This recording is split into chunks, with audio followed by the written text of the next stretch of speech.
Hey, how's it going, everybody? This is Joey Galvez, one half of your host of Explain Yourself, and I want to let you guys know about a really cool book from our friend of the show, Eli Shockey. This one is called The Greylock, and it's a story where magic is a commodity. Potions are sold at corner stores.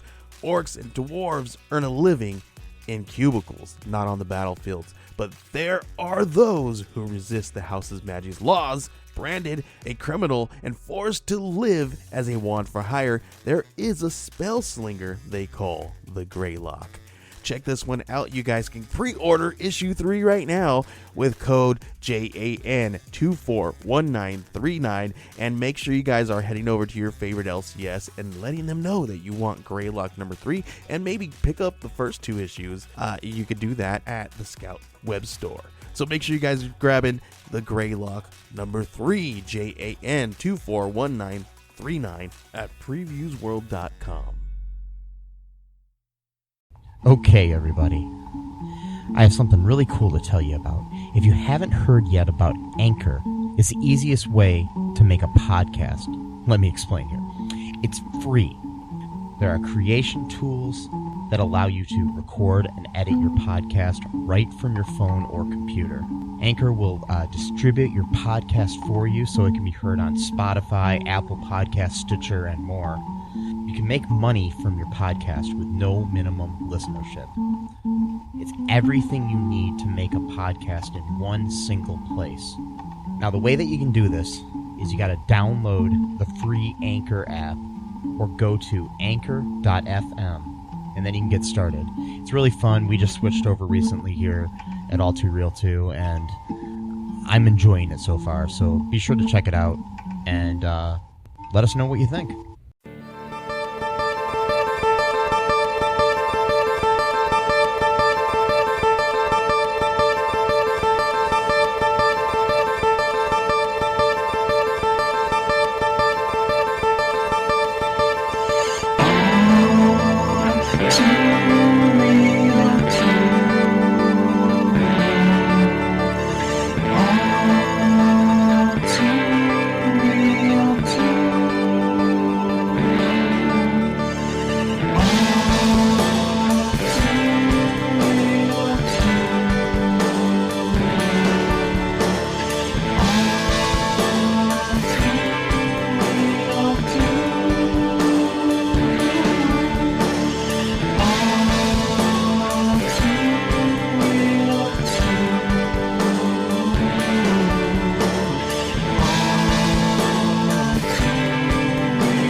Okay, everybody, welcome to the All Too Real 2 podcast. My name is Michael E. Collin II, and with me, as always, is Matthew Haas and Michael Collin II.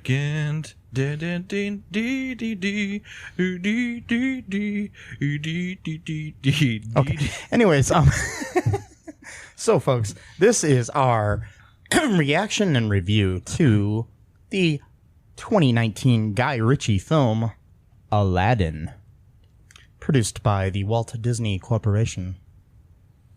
You may have heard of them. They're a small little company. Startup. Yeah. Small independent company that owns a bunch of other companies and the world, and pretty soon you and me. Maybe. I don't know. You are wearing a Guardians of the Galaxy shirt. I know. And they own them. Well, that's because I own like 5 t-shirts and I just recycled. It's okay, because I'm wearing a Flash t-shirt and they don't own the Flash. No, not yet. No, Warner Brothers does. No. So We'll see. Yeah, someday maybe they'll own Warner Brothers. Once upon a time, Warner Brothers almost bought Disney. So Oh, wow. So, yeah, that was not even that long ago, actually. So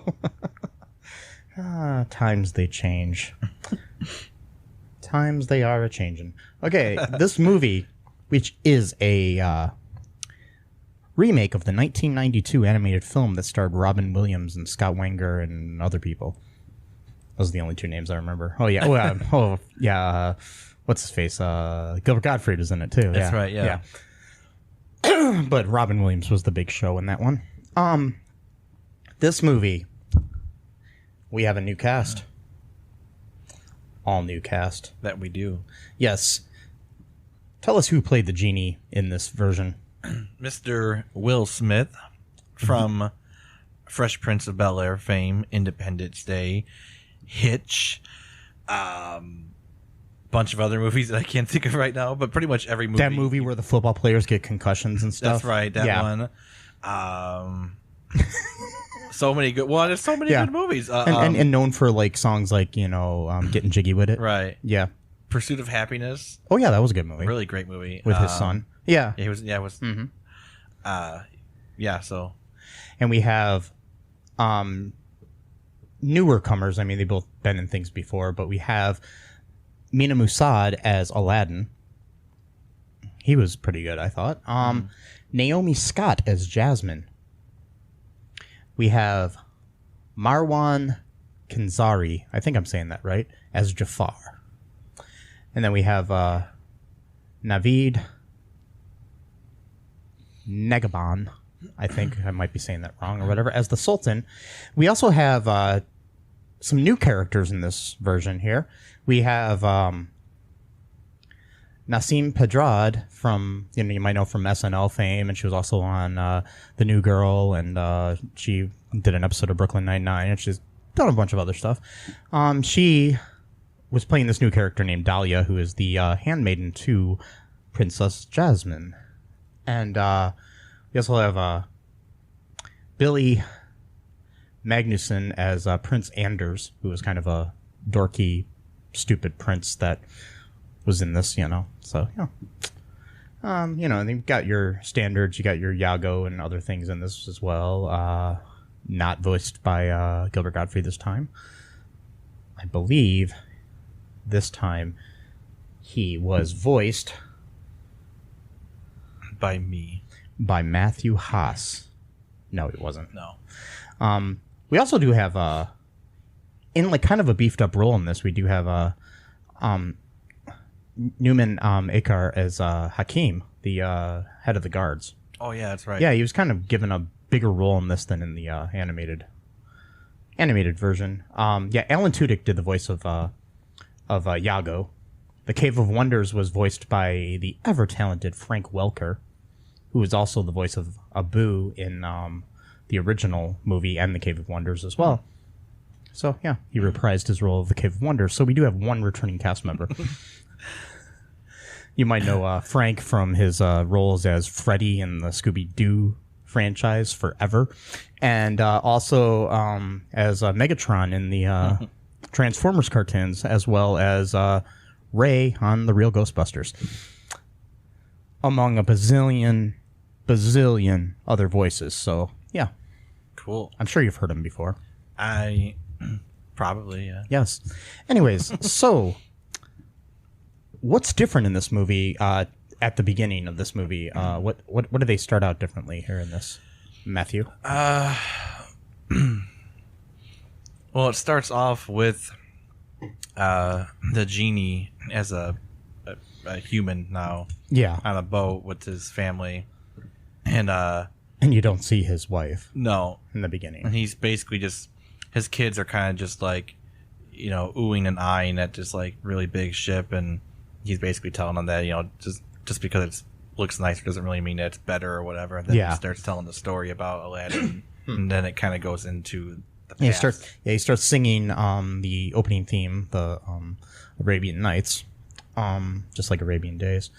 Oh, and also too, what was different about that even, which I thought was a good, because there's this line in the original song where he says, "It's barbaric, but hey, it's home," and that people kind of thought that was kind of like a prejudiced thing to say, like, oh, Arab places are barbaric. So he says it's chaotic, but it's home. So that it's a little better. Because it can, that can mean like political turmoil or anything. That doesn't mean barbaric. Like, I mean, chaotic could just mean kids running around or something like sorry.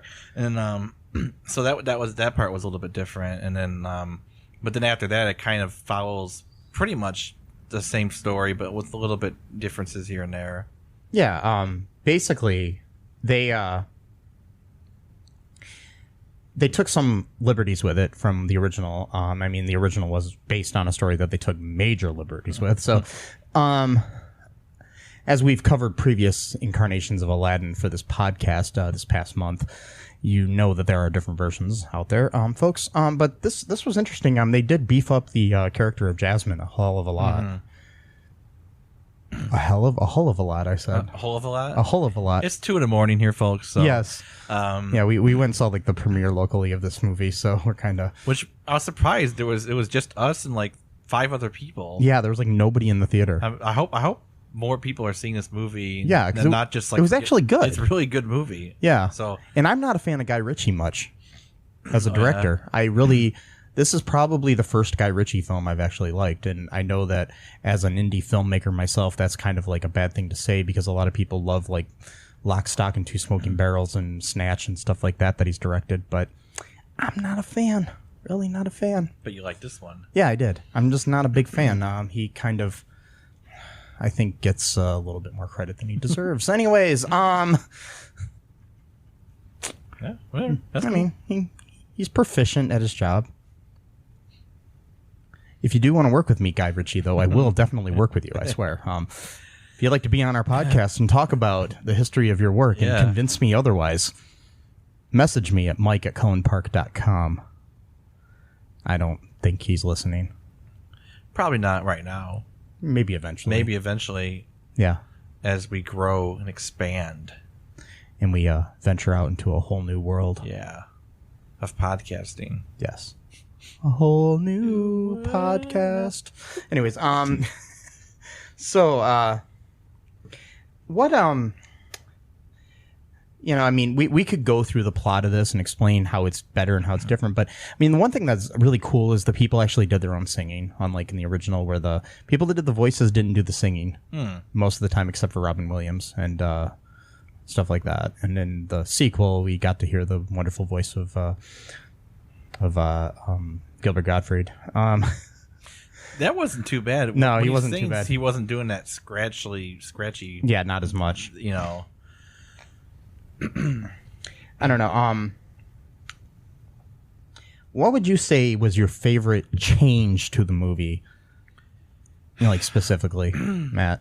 I just think that like the humor, like they would kind of like stay on the humorous things a little bit more and not just kind of, because you know it's a different type movie. It's not an animated movie, so it's not about, you know, that aspect to it. So like there was a scene like when Prince Ali makes like his big entrance. That whole thing was really cool. That by itself, the song and the choreography and they leaked some of that early. Disney did on purpose, really? like a few weeks ago or a couple weeks ago, maybe. Depends on when you're listening to this and everything. And a lot of people bashed it. I mean, the beginning of it, the part that they leaked wasn't really that spectacular, but it actually grew as the song went on. And I think the spectacle of it was really kind of cool, almost Bollywood-like and stuff like that. It was kind of sweet. Yeah. I liked it. And I liked that part a lot. And then when he introduces himself to Jasmine, he's like fumbling around his words because he's nervous and stuff, and he keeps fixating on the different types of jams that he brought. And then Will Smith or Genie's just like, move on from the jams, because he's like, we got fig jams, we got date jams, seedless date jams. Yam jams. He's like, move on from the jams. And then he makes like, you know, he makes these like just saying stuff like, oh, you know, you're trying to buy me? He's like, oh yeah. And I was like, oh, you think that I'm something that's for sale? And he's like, yeah, of course. Like, no, I mean, of course not. And then Genie's like, in 10,000 years, I've never been this embarrassed. Like stuff like that was, you know, funny. I thought. Yeah, I liked that the way that Aladdin and the Genie played off each other. It was pretty cool. It was like, it's kind of like a buddy cop film almost, or something, or like a buddy film or something, like almost like, I don't know, I want to say like Step Brothers or something in a way, like kind of like two people put together where they're kind of just forced to be friends in a way, kind of almost. Yeah. You know? Yeah, I mean, I really like I just like the added humor to it. It's kind of cool too, you know. The whole Not sure if you folks can hear this. I think there's a train coming by, so if you hear that in the background, don't think we're traveling anywhere. We're not doing this podcast on a train. No. That'd be fun, though. Someday we will. Yeah, the Hogwarts Express. Yes. We'll do the podcast. Yes, as we venture. We could actually ride it at, Universal Studios in Florida. Right. Wasn't there last time I went, sadly. There was other parts of the Harry Potter world, the Wizarding world. So yeah, I mean, my biggest thing that I really liked is the expansion of Jasmine by giving her a friend. Even she has a handmaiden named Dahlia, played by Nassim Pedrad, which was kind of cool. And they even created a love story for the genie with her, which was pretty sweet because we find out at the end that the mom of the kids that he's telling the story to at the beginning is her. Yeah. And they even gave Naomi Scott's Jasmine her own song because Jasmine didn't have a song in the original movie.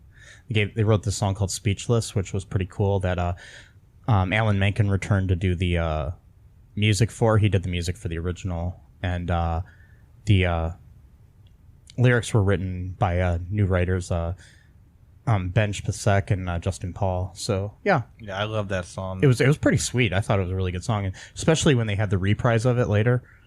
That was towards the end of the movie. I liked that better than the first time they did it too. But I mean, all of our favorite songs, which I think is really cool, kind of returned from the original as well, kind of updated and cooler with Will Smith in a way, with his Big Willie style, and he put his own spin on Genie. Yeah, which was cool. He wasn't just trying to be Robin Williams. And I mean, the thing is, nobody could be Robin Williams. I mean, I'm sorry, but there's not a single actor alive today that could have played the Genie like Robin Williams did. And they cast Will Smith smartly, in my opinion, because they knew he wasn't going to be able to do all the impressions that Robin did and all this other stuff, but he's still got that cool sense of humor of his own. And he stole the movie for me, in my opinion. I think he was the best part of the whole movie. And I was so skeptical when I first heard that he got cast. I was so afraid. Anyways, but yeah, his performance was great. But I mean, I loved Naomi Scott as Jasmine. She's beautiful too, so it kind of helps. Yeah. Anyways, why don't we take a quick break here, Matt, and then we'll come back and we'll talk a little bit more about the film. Sure. Hi, folks. This is Michael E. Cullen II from the podcast that you're listening to right now, along with manager Matthew Haas. You got promoted? Yes. Damn it. Okay, anyways, folks, do you like the show Superstore?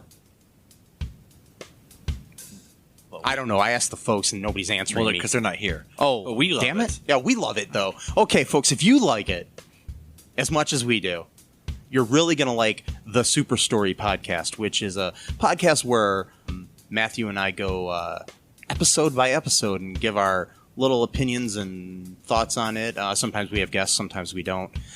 Just depends on how we're feeling. Yeah. And, so if you like this podcast and like our little crazy banter, then you should definitely check this out. Or I might get sad. And when I get sad, it gets pretty sad. yeah, So I can't deal with him when he's sad. yeah, no one can really. So Yeah. So check out Super Story Podcast right here where you get this podcast, Super Story Podcast. Okay, and we're back. Yeah, I mean, I liked a lot of the changes that they did in the movie. The only things I had issues with were in reference to Jafar. I think Marwan Kenzari, or however you say his name. I'm sorry, Mr. Kenzari, or however you say your name. If I'm mispronouncing it, I apologize. I think he's a really good actor. Don't get me wrong on that, but his voice was a little bit too, I think, mellow for me for a villain. But that's just, I don't know. I guess I see what he was trying to go for this kind of slimy sort of thing. But it's like, I think they could have developed his character a little more. Because they expanded other characters and didn't really give us a whole lot. I mean, they made one mention of the fact that he used to be a thief. And it's like, I wanted more backstory for Jafar, and why he was evil and what was going on, more than him just wanting to take over the world or whatever. It's like he became like a Bond villain, and it's like kind of what he was in the original. But I mean, you got time to expand it here on live action. Yeah. You could have. I mean, well, it was like a 2-hour movie ish. Right? Yeah, Something I think it was like an hour and a half, 2 hours, something like that. Yeah, and it's just, I think he did a good job.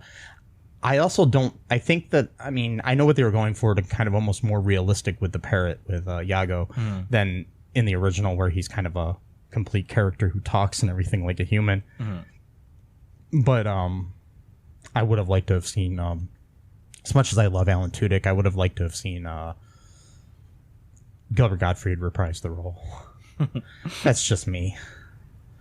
It's kind of hard to say. I don't know.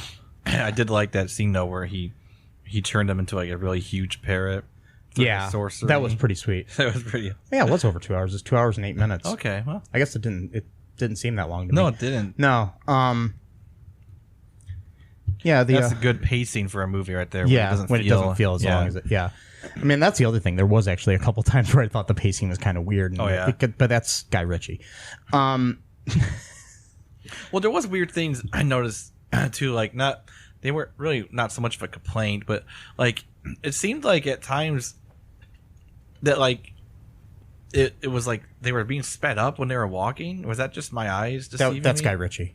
Okay, because that was kind of weird to me. He has a habit of doing this thing where he slows down the background Yeah. and speeds up the action of the people, or vice versa. I wasn't a huge fan of that. And I was wondering if that was just me. It's his style. Okay. He's done it in like in the Sherlock Holmes movies, which he's done recently, the ones with Robert Downey Jr. He does it a lot in those, like in the action scenes especially. And this is not like one that's going to have like a lot of big action sequences, fights and stuff. But I will tell you, the one thing I really found cool as action wise was all of the like almost parkour type stuff that Aladdin was doing around Agrabah. That was sweet. I mean, towards the beginning, like when he's singing One Jump Ahead and stuff, that was really cool. I mean, I don't know, I like stuff like that. Kind of reminded me in a way of that. There was that one James Bond movie maybe a decade ago or something, or a little bit less, one of the Daniel Craig movies, where there's a scene where he's basically he's chasing a bad guy and through a town, and like buildings are falling around him and all this other shit, and it's just sweet, and that just reminded me of that a lot. Thought it was pretty cool. I don't know. Kind of. I mean, I don't know. It's but yeah, but like I said, with Jafar, I liked him. I just think he could have been developed better. Yeah. He just wasn't as menacing of a villain as he could have been. He kind of came off as almost more whiny than anything. Yeah, a little bit. I think I could see that. Yeah. like his ambitions were like huge. Like just wants ultimate power, because that's kind of what happens. Like just like in the original movie. Yeah. He gets tricked into wishing to be like the most powerful being in the universe. Yeah. And so then he gets turned into a genie. Yeah. And then, but now he can't really use his power unless someone finds his lamp or whatever. Yeah. Unbelievable power, itty bitty living space. Yeah. Which even in that, those kind of messed. I mean, he was just like so lustful of power that he couldn't think logically, because it's like if the genie is gonna make you into the most powerful being in the universe, then wouldn't that make the genie the most powerful? Because he's making you. So obviously, the one who he's not thinking it through. The one who makes the most powerful being in the universe has to be more powerful. Is still more powerful than you, regardless. Yeah. So that was interesting, but it's like, he was just like lusting for power. He's like, ugh. And that staff he had, where he was like, because his staff got broke. That was another cool scene when Aladdin took his staff and just slammed it against the floor and it just shattered. Yeah. It was a really cool visual scene. I mean, I thought the 3D effects were pretty good in this movie too. It came out. I mean, they could have been better, but it was pretty cool. And I don't know. Overall, I mean, I'm not a big fan of the whole idea of remaking a movie for money grabs.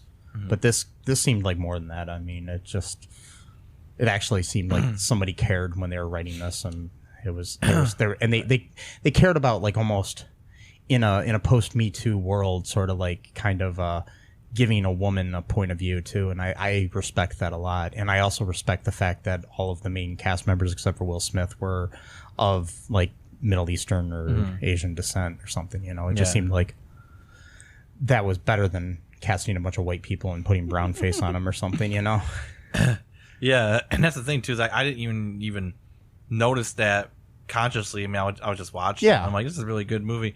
But that kind of proves the point, though, is that like other people can act too. Not just white guys who live in L.A. Like that's why I hope the movie does well, because it'll show that yes, you can kind of create more movies that star people of color. You know, right? It's like, and then not use the excuse of, well, we only do things that sell. It's like, well, yeah. Then it becomes a chicken and egg thing, though, because if it's like, if those are only movies you do, then of course those are going to be the only ones that sell, which then means like, oh well, we have to continue only making movies like these, and it just becomes a circular. Yeah, it's the same. It's like with music, you know, you get the same, you know, sort of music and beats and stuff behind songs for years on end on top 40 radio. You were talking about that. What what are you talking about? Oh, no, I was just saying in general. Oh, okay. Yeah, like I mean, because you'll get a song that's done by like Taylor Swift that sounds like a song by Cardi B that sounds like a song like, you know, just like you'll get different people, and it wouldn't matter who you put in the driver's seat of the song, it's going to be the same music behind it. You know, it's just, you know, you could have a country song that has the same music as a rap song, and it wouldn't matter nowadays because they just find something that sticks and they're like, hey, this works, we'll do this. You know, it's the same thing with movies. It's like, oh, you know, and I guess to a point, that's kind of what Disney's doing here with these Beauty and the Beast and Maleficence and all these, like, you know, live action remakes of animated films, you know? True, but I also think too that sometimes like a movie can also, like, because, you know, an animated movie, you know, like, has its own style. Mm-hmm. So that when you do it live action, it kind of changes the style. Oh yeah, I mean, so it's like it's like the difference between a book and a TV show or sometimes a movie. Like I mean, I didn't see the Beauty and the Beast one, so I can't really comment on that one. But like and I don't know if I've seen the Maleficent either. Maleficent. Sorry, Maleficent. Yeah. Yeah, no, I haven't seen that one, but I mean, I know. Well, they're doing, is that 2 now? Now they're doing a sequel now. Yeah, but yeah, because I mean, the thing is with Maleficent, from what I understand, at least was different because it's a prequel to Sleeping Beauty, so it's like and I didn't see Dumbo, but I heard good and bad from it. So it's my Dumbo, which is one of my least favorite Disney movies ever, anyways. So it's like whatever. It saved the company though. So wow, Lion King, I'm not so sure about that because it's one thing to have people acting the parts of animated things and having animals. Well, they did do it with Jungle Book, and it's the same director. Oh, okay. Well, maybe it's Jon Favreau, the director of Iron Man 1 and 2. Okay. And the writer of quite possibly one of the best indie films ever, Swingers. Anyways, that's a good one. But I kind of want to see it just too because I mean Donald Glover is Simba in this too, so yeah. But the thing that bothers me about that one is people keep referring to it as live action. Every single element of that movie is CGI. Right. So it's not live action. It's not live action at all. It's CGI action. Yeah. It's not like they trained a lion to talk, you know, and a warthog to talk or whatever. You know, I'm just saying. And be friends with each other. Yeah. And not eat each other. Yeah. Well, a lion eats the warthog. Yeah. Man. But that's the other thing too. I mean, I think the CGI in this movie was good in Aladdin. Fantastic. The cool thing I heard the other day, and I mean, it is pretty amazing. They did motion capture for Will Smith as the genie, and when he's blue, that's all CGI from what I understand. Mm-hmm. I mean, I could be wrong. Maybe Will was being facetious when he said that, but I heard him on Kimmel the other night, and he was talking about it, and he was saying that it was completely CGI, which I believe it could happen. You know, I mean, when you got all these facial recognition softwares and stuff, I mean, like there's only so many variables of a human face before you can kind of. But they do that thing where they put little dots all over your face and have you say the lines and everything. Because I mean, that's what they did with. That's how they did Thanos in the Avengers movies and stuff. And you know, even back in the day, how they did Gollum and you know stuff like that. So it's possible. I mean, it's kind of scary too, though, to a point of how realistic they're getting. And I mean, they did that. I mean, sometimes you still have what they call the uncanny valley, where you can tell it's animated and it's not quite right, even though you're trying to create a human. I think with the aspect of him being blue, it took away some of the stuff and you made it not realize. Whereas like in Rogue One, they recreated Peter Cushing with an actor doing his voice and facial recognition. I mean, facial, what do you call it? Now I forgot what it was called. The motion capture of his face. And they did that, and it falls way into that uncanny valley where you're like, that's a computer. That's not a dude. It's looks almost like Peter Cushing, but not quite. There's just something wrong. But it still leaps and bounds above what they could do. But that is kind of scary, though, because in my opinion, you could take voice recognition from people and, or I'm not recognition, but like voice recordings of people and maybe even create something that could sound like somebody, and you won't even need a human at all. Mm-hmm. You wouldn't even need like a voice impersonator to do the role. And you could eventually, we could have a movie with Humphrey Bogart and James Dean starring next to each other in the movie or something, and it's like with Tom Cruise or something. And like you're a just completely AI recreation. Yeah, that's the thing. Well, some people are worried about that. People who understand where this technology is going, they're already talking about AI created music and stuff. And at what point then, like people are like even having like issues with like legal issues of like how at one point can someone say that like someone stole something for someone else if they just taught an AI software to basically scan like millions of songs to create their own melody? I mean, at what point can they say that they stole that or they created that, type of thing? And it's like you got that whole deep fake sort of thing too, where you can take a video and like I've seen that one where Jordan Peele does the voice of Obama, and it can have terrible political ramifications. And they got this facial thing, and he sounds just like Obama, and the thing looks just like Obama, so you would think that that's Obama talking, and he can make him say anything you wanted. If you get somebody that sounds like him or Trump or anybody, I'm just saying that you could totally create anybody. Like when you have a certain person that always talks about fake news, you might actually get to the point where there literally is fake news, where it's a politician claim, like for example, all these people hate Ilhan Omar or and they could get her. They could get one of them to say something, or on the other side, you get some. I mean, not that I'm defending him, but you could get Trump saying something that he's not really saying and create a world war or something. You never know.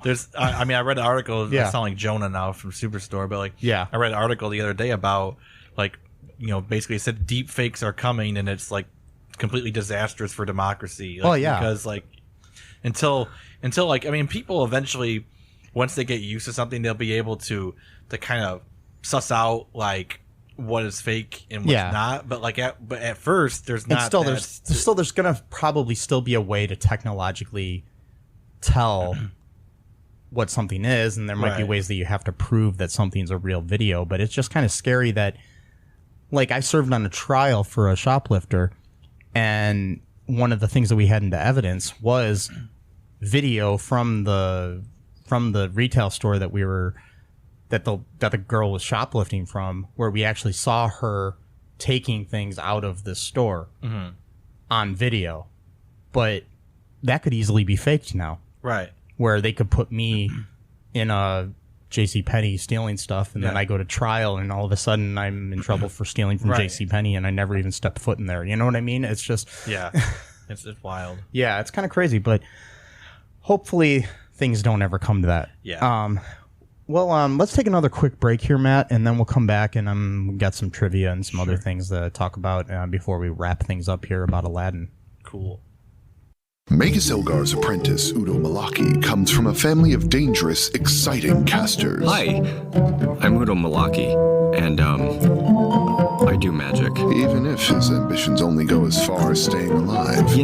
I was really hoping you were going to say something a bit more positive. Not exactly an ideal Magus. You can hear Udo Malaki and his exciting adventures in the upcoming radio comedy, Magus Elgar. Visit MagusElgar.com to download your copy today.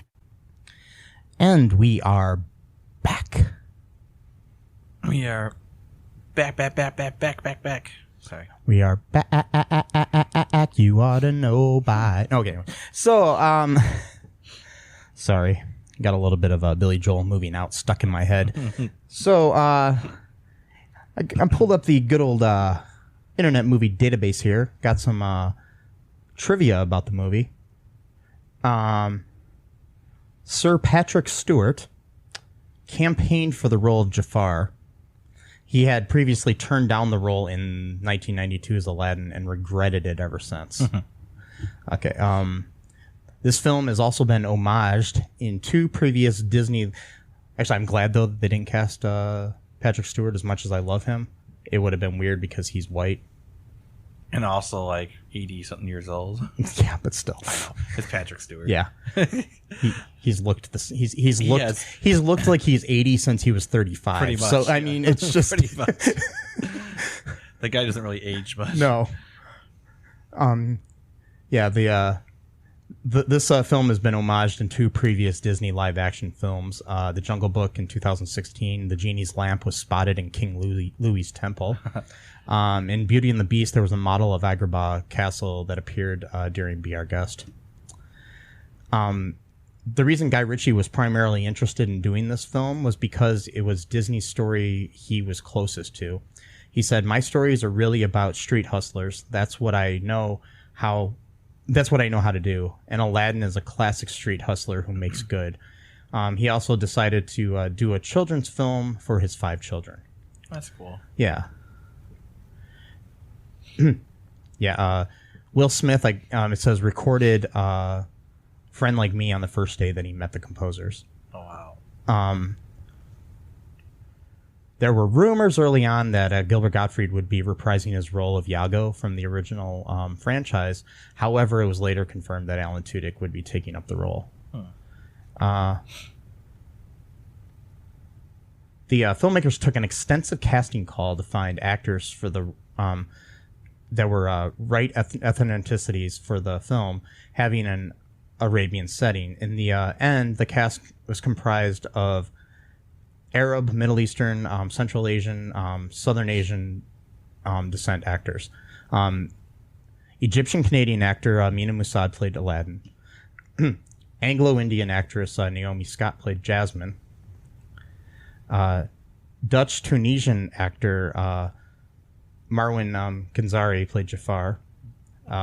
Iranian-American actors Naveed Negaman played the Sultan, and Dahlia was played by Nassim Hadrad. Turkish-German actor Numan Akar played Hakim. So, yeah, as I said before, the only actor from the original to reprise his role was Frank Welker, who played Abu and also played the Cave of Wonders.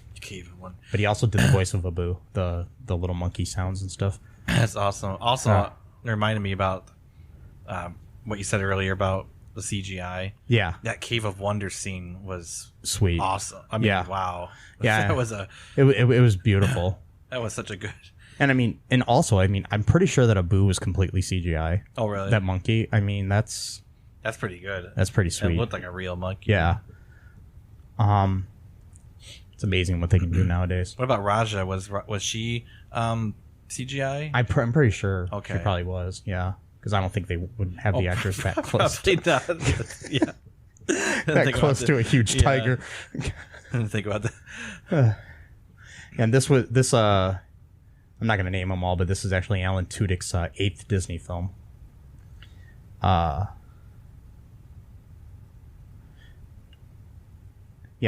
first, Will Smith was actually offered to star in Dumbo, in the part I think that went to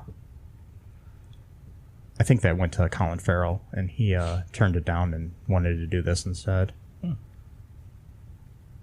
That's cool.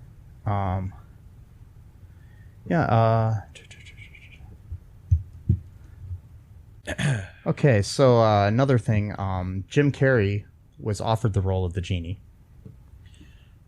But that would have been interesting. Yeah. But I don't know. I'm glad they went with Will Smith. Me too. He, because I think Jim Carrey would be very much too similar to Robin Williams. Because they're both like these great comic improvisers who are kind of both like in their own little universe. Right. So like it would be too similar, but then since he's not Robin Williams, it would be compared so too that's much. so it's better to have someone that's not even like Robin Williams at Yeah. all, so that way no one's making a comparison. Because he was he turned it down because of some legal troubles, it says, that he was having at the time, so he couldn't do any long-term work. Guy Ritchie said he chose Will Smith to be the genie because he believed Smith could give a performance as good as the late Robin Williams, but not similar. Just the flavor of the character would be different enough and unique enough that it would be in a different lane versus trying to compete. Which makes sense. It's like they're in two different races. Gabriel Iglesias was in the running to play the genie. Not even sure. Oh, he's the is it that comedian? Is that the guy that always talks the about guy being Fluffy? Fluffy, yeah. Yeah. Okay. That would have been all right too, but Yeah. but I don't know. I'm not a big fan of his. They so made that's why- the right choice with Will Smith. And I don't think he's big enough name. You know what I mean? Well known enough. I mean, he's known, but he's not like Will Smith known. Right. Yeah. And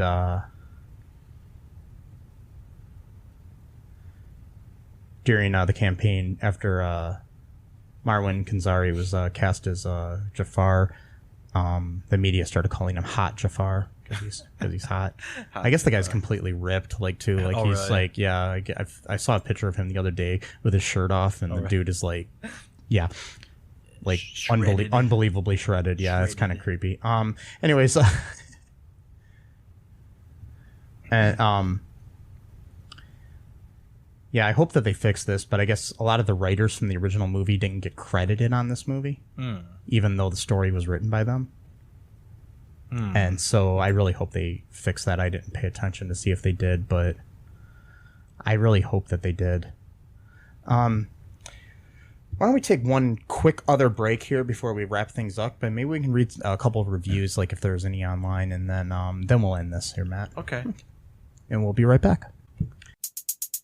Hey, folks, this is Michael E. Cullen II from the podcast that you're listening to right now, along with Matthew Haas. We just wanted to tell you about our great podcast called Super.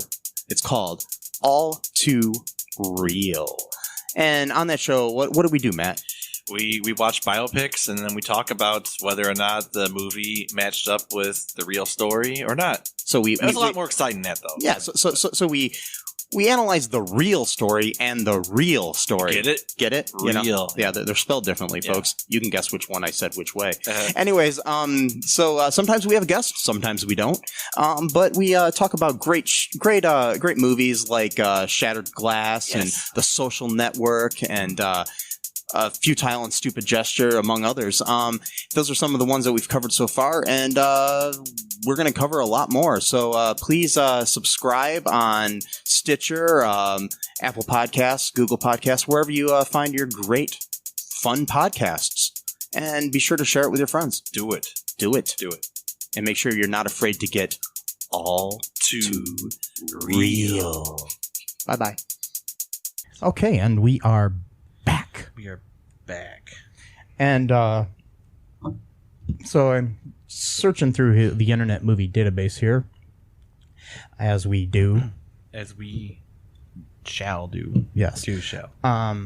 So The Master Gaming on May 19th, 2009 gave a little review here. They must have saw an early screening of it somewhere. 9 out of 10. So good. I didn't have high hopes for this film, but honestly, it surprised me. I found the CGI to be tolerable. Okay. And that that it wasn't as bad as in the trailers. The music in this film was just amazing. That's the other thing, too. I love the music. Yeah.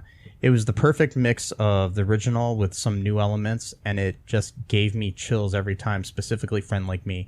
The actors did a phenomenal job, and Will was, of course, the standout performance. Naomi Scott also did a great job as well. The one problem I have with this film is that Jafar looks way too young. He doesn't have the same effect when he looks like that. I will give him that. Here's a bad review of the film.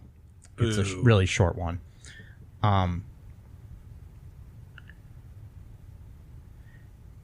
somebody named Princess Taslov.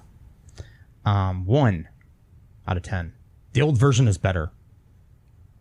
The movie was not what I expected. There was no chemistry between the couples. Jasmine has a beauty of an Arab girl, and Naomi Scott does not represent any of it.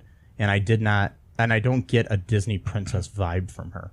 Yeah, they saw a completely different movie than I did. So, to be clear, Jasmine from 1992 was a cartoon character. Voiced by a white woman. So how could she have the beauty of an Arab woman when she's a cartoon character? And the other thing I'd like to say is she's from Agrabah. It's a fictional fucking country, people. Also,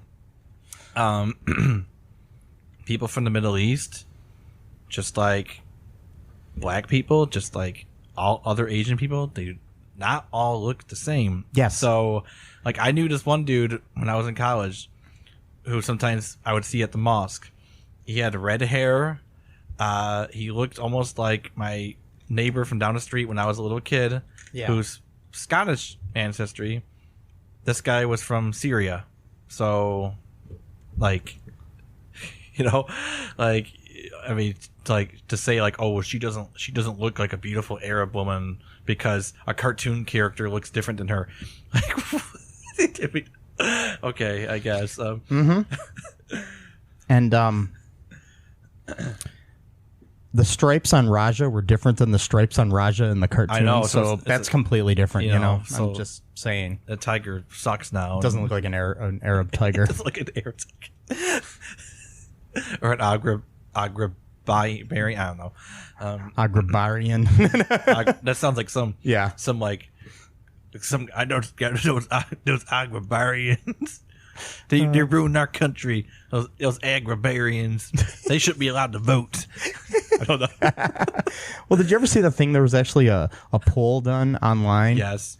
Where people said that, you know, something about, you know, we should invade Agrabah. Something like, yeah. Yeah. And then people like, how many? It's like 50%, something ridiculous amount of percentage of people are like, yay.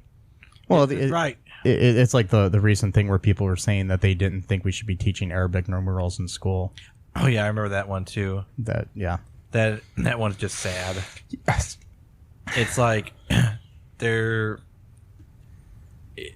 I mean, it's what we've been using for how many, I don't know how many centuries now. Yeah. Roman numerals suck. I'm sorry. I still get confused after 7. I don't even know what happens with 8. I don't even know what you're supposed to do with 8. I don't know. And I don't, that's why I hate reading old books. Yeah. Old books where they have footnotes because they used to do them in Roman numerals. I don't know what the footnotes are even talking about. I don't know. Yeah. I just have to guess or just not read them because I don't know what's going on with 8. I don't. That's a good line. I don't know what's going on with 8. I don't know. Yeah, I think that's it for the reviews here then. Anything else you want to say about the movie, Matt?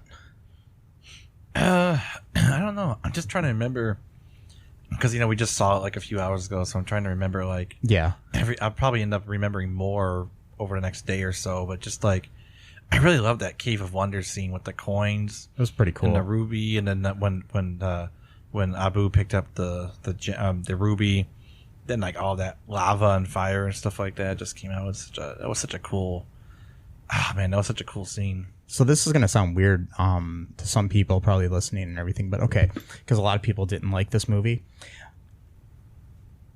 There's been a few musical movies that have like blown me away. One of them was Rent, which, because I love the musical Rent, it's not as good as the stage play by any means, but for some odd reason, like the scenes, especially when they're on the streets of Agrabah and in like Aladdin's little house and stuff like that, towards the beginning of the movie, as I was watching it, I'm thinking to myself, I was like, this feels like the Rent movie to me.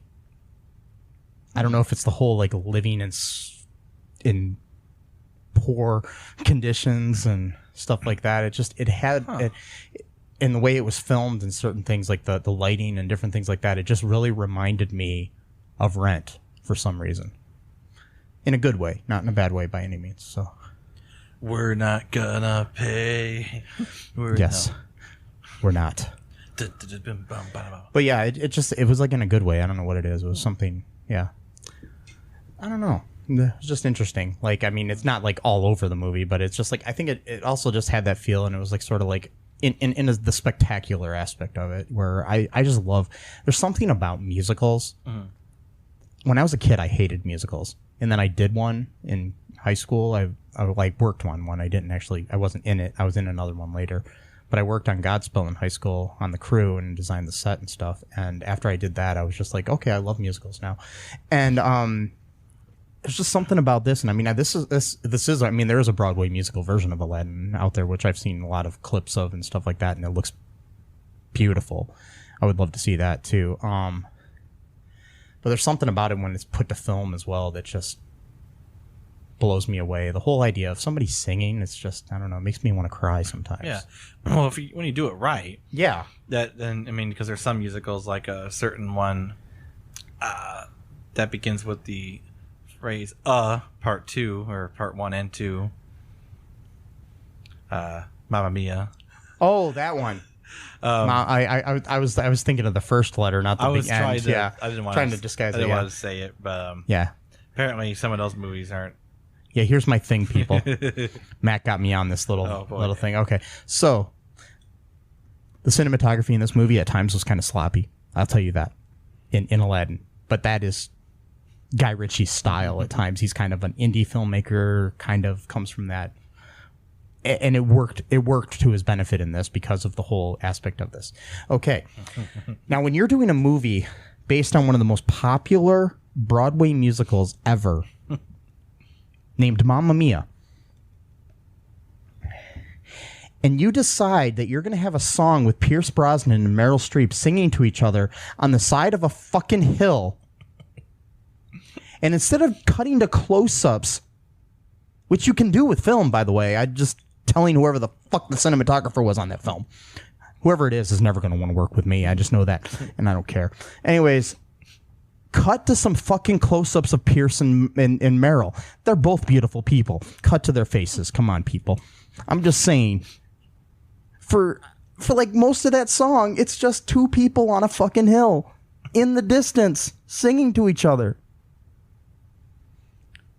That's cool on stage, because on stage you get to do your own editing with your eyes, and you can kind of zoom in and do whatever you want on who you want to focus on and shit like that when you're watching a musical. Yes. When you're making a movie, I understand you don't always need close-ups. There, when you got somebody singing a heart-wrenching song to each other, you know what you need? Guess what, Matt? Close-up, right? Yes. Okay. Yes. You're learning. Cool. Yes. Cool. Cool. Aladdin. Yeah, Aladdin. Aladdin had close-ups. Yeah. And also beautiful music. Yes. And beautiful dance numbers where they showed that really cool dance scene. It was like very Bollywoodish. The Prince Ali. Yeah. When the genie was forcing him to dance by. Oh yeah, when his hands when they were at a party in this one scene, and that was beautiful. That was sweet. And Mina Musad is like, I hope he did all that dancing himself. I don't know though. I mean, because nowadays you could replace his face with, you could have had a really professional. But whoever did the dancing in that scene was awesome. Yeah. I don't know. Yeah. Anything else you need to say here, Matt? Not really. Just What would you rate this movie out? A 1 out of 10? I'd probably go with 9. Yeah. I go with a solid 9. I'd give it about a 9.5, which is really surprising for me because I was really expecting to hate this movie, honestly. Really? So I kept my hopes up when I went in, but I was still. Maybe that's why I liked it so much, because I was expecting something a lot worse. Because you thought it was going to be bad, yeah. Yeah, I was really expecting to hate it because the original Aladdin is one of my favorite movies of all time. And I saw that movie like 4 or 5 times in theaters when it came out, and went on a blind date to see it and all this other stuff. Yeah, when I was like in junior high. But. Yeah, that was a weird, awkward time. Anyways, yeah, I don't want to think about awkward, Mike. No. I just realized that our the ceiling fan's still on, and I thought I had turned it off. Oh shoot! Oh well, that's okay. So if you guys heard the ceiling fan during this, just I hope you didn't. Yeah, if you heard a bunch of background noise, then whatever. I'm sorry about that. But sorry about your luck. Anyways, We love you, folks. Yeah. And be sure to tune in next episode when we get back to regular programming, where we're going to talk about some direct-to-video sequel or some topic of some sort. I haven't decided what the next one's going to be yet. So, but until then, we're done. Yeah. Bye-bye. Bye. Thanks for listening to All Too Real 2 podcast, a Cullen Park production. Produced and edited by Michael E. Cullen II. Music by Matthew Hawes. Subscribe and share the show. Visit us at cullenpark.com.